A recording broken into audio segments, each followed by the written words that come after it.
குடும்பத்தில் ஏற்படும் குழப்பங்களை சரிசெய்ய அல்லாஹ் கூறும் தீர்வு. குடும்பத்தில் குழப்பங்கள் ஏற்படுவது தவிர்க்க முடியாதது. இதுபோன்ற குழப்பங்கள், பிரச்சனைகளால் உறவுகளை துண்டித்து வாழ்வதை இஸ்லாம் கடுமையாக கண்டிக்கிறது. நபி ஸல்லல்லாஹு அலைஹி வஸல்லம் அவர்கள் மக்களுக்கு இடையே சமாதானத்தை ஏற்படுத்துவதை ஊக்குவித்தார்கள். உங்களுக்கிடையே குழப்பத்தை ஏற்படுத்துவது மார்க்கத்தை சிதைத்துவிடும் என்று நபி அவர்கள் கூறினார்கள். இந்த ஹதீஸ் ஸஹீஹ் திர்மிதி 2509 இடம்பெற்றுள்ளது. சில சமயங்களில் நம்முடைய பெற்றோர்களே நம்மை நோவினை செய்யும் விஷயங்களை கூறுவார்கள். நமக்கு நெருக்கமான, நாம் நேசித்தவர்களே நமக்கு எதிராக அநியாயமாக செயல்படும்போது அது நமக்கு வேதனை அளிக்கிறது. இந்த சமயங்களில் நாம் நல்ல முறையில் நடந்து கொள்கிறோமா, பணிவாக பொறுமையான முறையில் நடந்து கொள்கிறோமா என்று அல்லாஹ் நம்மை சோதிக்கிறான். இந்த மாதிரி சூழ்நிலைகளை நாம் எப்படி கையாள்வது?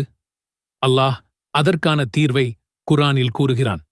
சூரா ஃபுஸ்ஸிலத் வசனம் 34. நன்மையும் தீமையும் சமமாகாது.